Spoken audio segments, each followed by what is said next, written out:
Take a moment to reflect on what you just accomplished.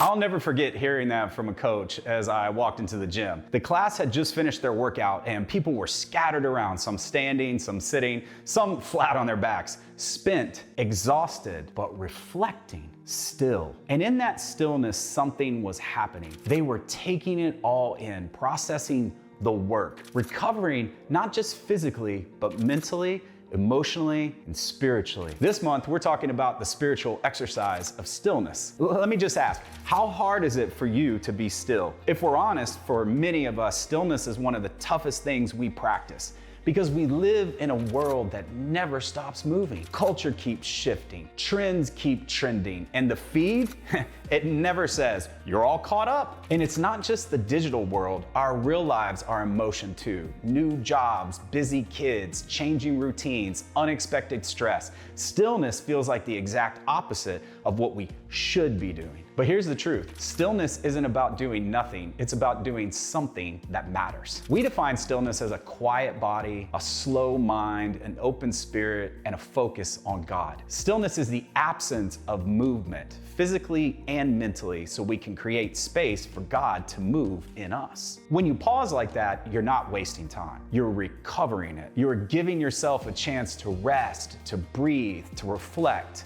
and to reconnect. And in that stillness, you can actually do three powerful things. First, you linger with God.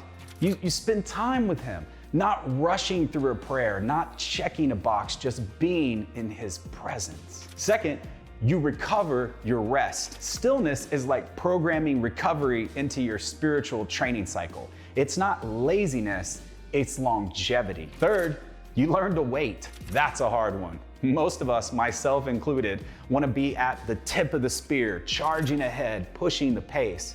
But sometimes God says, slow down. I'm doing something deeper than you realize. Stillness is surrender. It's releasing our timeline and trusting His. The book of Psalms gives us so many examples of this. It's not just Hebrew poetry, it's worship born from raw human emotion. And time after time, even in the middle of fear, frustration, or fatigue, the psalmist returned to the same idea. Be still and know that He is God. So what about you? What if your best moments with God aren't found in your hustle, but in your stillness? What if the clarity you're searching for, the peace you've been chasing, and the breakthrough you're praying for, what if it's all waiting in the pause? Stillness is simple, but it's not easy. You'll be tempted to skip it, to move, to scroll, to fill the space with something else. But here's your challenge. Fight for it.